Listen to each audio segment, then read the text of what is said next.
toutes et à tous, je m'appelle Arnaud Lemérour, directeur de la communication à Rennes School of Business. Hello everyone and welcome to the On-Frame Talking podcast from Rennes School of Business. Je suis ravi de vous accueillir aujourd'hui pour ce nouvel épisode d'On-Frame Talking, le podcast décalé de Rennes School of Business, et découvrir ensemble le parcours remarquable de nos diplômés. I'm delighted to welcome you to this new episode of On-Frame Talking, the Rennes School of Business podcast that lets you discover the remarkable career paths of our graduates. Nous sommes partis sur les 5 continents, à la rencontre de femmes et d'hommes qui ont été formés dans notre école et qui pensent et agissent hors du cadre. We've gone in search of the men and women from across the 5 continents who attended our school and who have shown the ability to think outside the frame.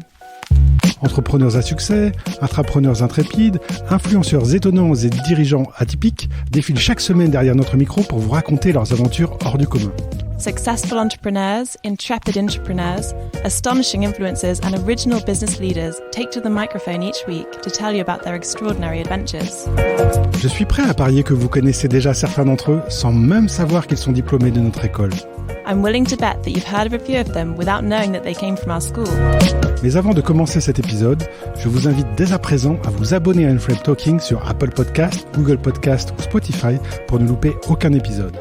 Before we start the episode, I invite you to subscribe to On-Frame Talking on Apple Podcast, Google Podcast or Spotify so that you don't miss any episodes. Vous êtes prêts ? C'est parti pour cette nouvelle interview. Bonne écoute ! Are you ready? Let's go for this new episode of On-Frame Talking. Enjoy!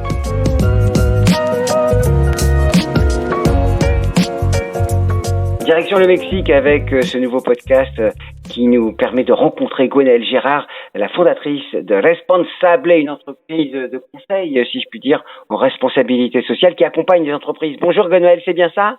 Oui, bonjour Gilbert, exactement.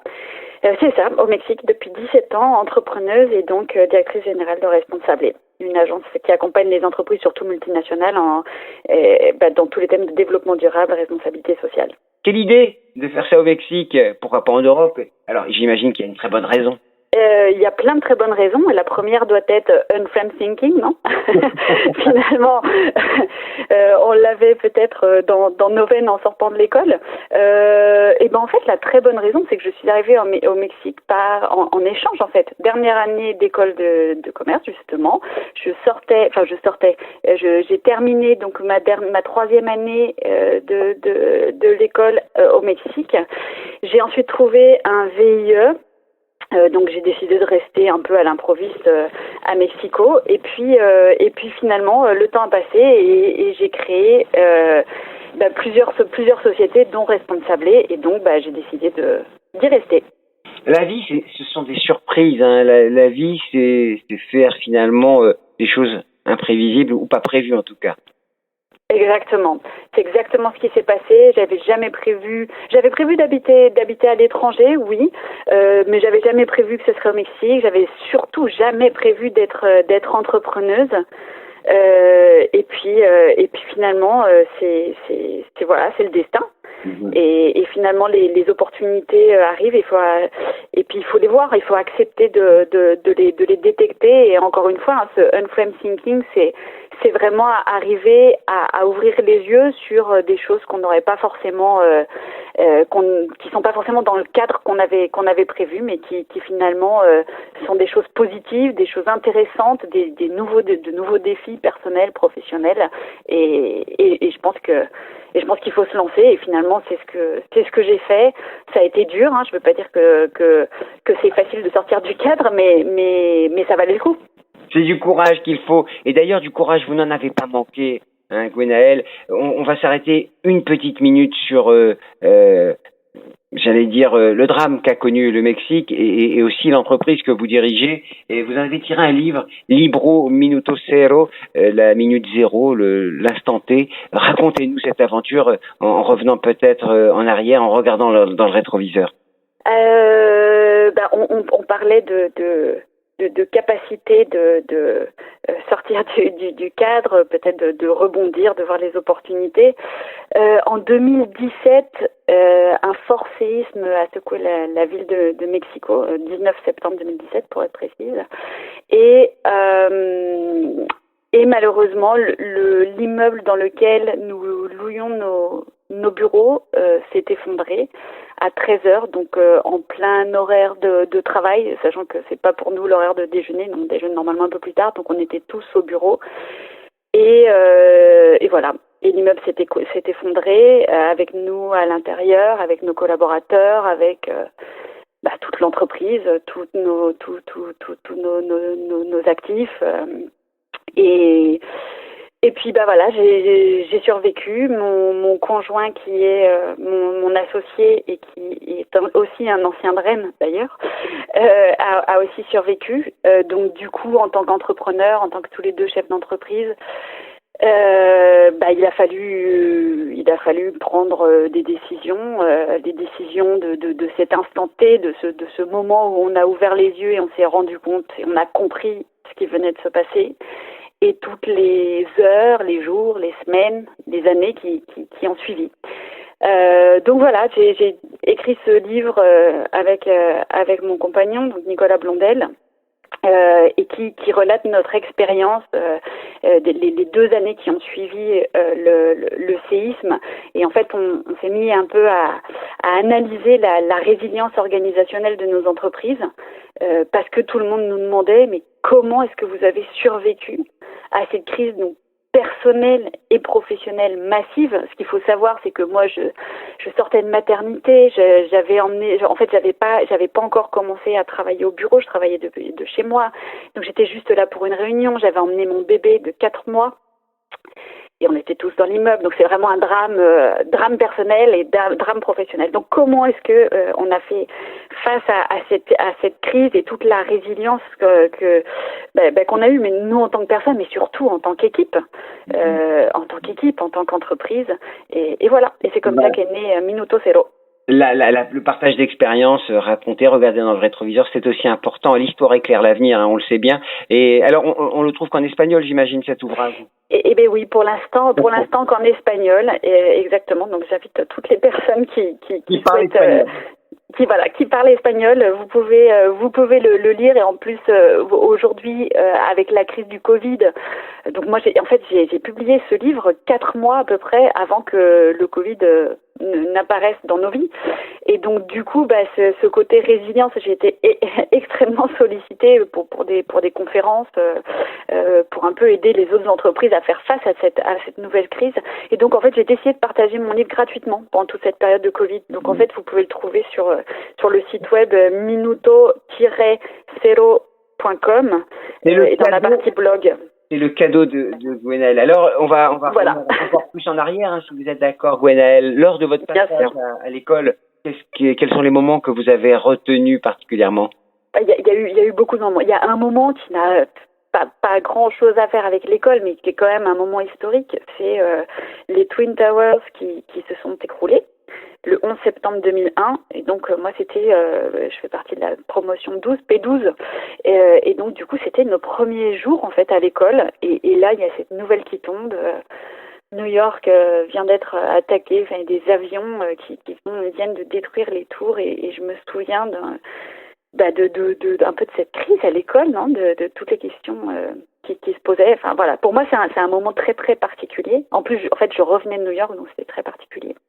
Mais sinon sur tout ce passage, ces quelques années à Rennes, pour moi ça a été, je pense, le plus fort, c'est vraiment la vie associative. Je pense pour 2 raisons. La première, ça serait que j'ai fait partie de ces rares personnes à qui on a donné l'opportunité de créer une association. Et donc du coup, en fait, j'ai dû défendre ce nouveau projet pour en fait intégrer au sein de ce qui était avant. Enfin, tout a évolué maintenant, mais à l'époque, il y avait une association qui s'appelait Sub de Cœur, et donc qui aidait les personnes en difficulté au Mali. Et j'ai voulu monter. Vraiment, c'est complètement le hasard, ça n'a rien à voir, mais une association pour le Mexique, et vraiment mon arrivée au Mexique après n'a rien à voir, mais donc j'ai voulu créer Dame la Mano, qui donc était une association pour aider les Indiens du Chiapas, donc du sud du Mexique. Alors Dame la Mano, ça veut dire donne-moi la main, hein. Exactement. Je suis pas fort en espagnol, mais je crois qu'il a bien compris. Exactement, c'est exactement ça. Et donc du coup, ça a été une grande aventure pour moi, parce que c'est la première fois qu'on m'a demandé de créer un projet, d'avoir un budget, des objectifs, un plan un plan stratégique en fait pour l'association et l'équipe de l'école m'a donné l'autorisation de créer cette association. Donc ça a été un moment très fort pour moi. Et une autre expérience très forte, ça a été ma participation dans la junior entreprise, qui en fait me permettait d'abord d'avoir des revenus et donc de pouvoir payer une partie de mes études, mais surtout en fait l'expérience, les responsabilités, le fait de pouvoir appliquer vraiment chaque jour tous les concepts appris en cours et qui finalement, moi je sortais de prépa donc j'avais aucune expérience professionnelle. Et c'est vrai que le fait de pouvoir mettre en application tout ce qu'on apprenait, limite dès le lendemain dans la junior entreprise, ça a été quelque chose de fantastique, de motivant et qui a, je pense, vraiment participé à mon futur professionnel en fait. Alors on l'a bien compris, hein, vous avez un regard sur le monde, mais qu'est-ce que vous avez retenu de la Bretagne, particulièrement quand vous étiez à l'école ? Alors, de la Bretagne, déjà, je m'appelle Gwenaëlle, donc j'ai des petits antécédents. Je dirais la convivialité et peut-être l'ouverture sur le monde. Hein. Les Bretons, au Mexique, il y en a beaucoup. Finalement, on se retrouve où qu'on aille, on rencontre toujours des Bretons. Donc, mais je dirais que surtout la convivialité. Parmi les membres du staff ou parmi les enseignants, est-ce qu'il y en a qui vous ont particulièrement marqué ? Ça remonte maintenant à une vingtaine d'années, à 20 ans exactement, donc ça commence à dater. Mais je dois reconnaître, me souvenir particulièrement d'Ahmed Atil, avec ses cours de Access en particulier. Donc Access, pour moi, c'est l'ancêtre de SPSS, c'est tout ce thème de statistiques, de pouvoir sortir des informations liées à des études de marché. Et c'est vrai que aujourd'hui dans mon travail, je m'en sers énormément et ces cours, j'avais eu du mal au départ à comprendre pourquoi est-ce qu'on nous enseignait ça. Et en fait, avec la junior entreprise, on l'a vite mis en application. Et aujourd'hui, sans ces cours, je sais même pas comment on ferait. Parce que je n'ai encore rencontré personne dans mon staff qui avait eu cette expérience, qui avait eu cet enseignement. Et du coup, c'est moi qui dois leur enseigner tout ce thème statistique et base de données. Et vraiment, Ahmed Atil, du coup, m'a marqué. Et j'allais dire, et l'autre professeur, c'est Alex, mais je ne me souviens plus de son nom de famille, Alex qui avait toute la partie entrepreneuriat et qui du coup nous a poussé un peu hors de notre zone de confort et qui nous a poussé à réfléchir, à créer un projet d'entrepreneuriat et ça, je suppose que ça m'a aidé après justement en fait à m'apercevoir des multi-compétences, des compétences multiples qu'il fallait avoir pour pouvoir créer une entreprise. Et aujourd'hui, c'est ça. Beaucoup d'anciens se souviennent du prénom de leur enseignant. Hein. Beaucoup ont oublié leur nom. Ça veut dire qu'il y avait sans doute une certaine convivialité, y compris avec le corps enseignant.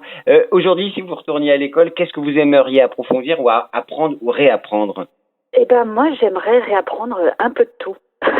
Sincèrement, j'ai adoré ma formation. Elle m'a été extrêmement utile. Quand on crée son entreprise, on doit pas tout savoir faire, mais on doit tout comprendre. Et pour tout comprendre, il faut qu'un jour quelqu'un nous l'ait expliqué, ou alors il faut être autodidacte et donc se documenter énormément. Et c'est d'ailleurs ce qui s'est passé.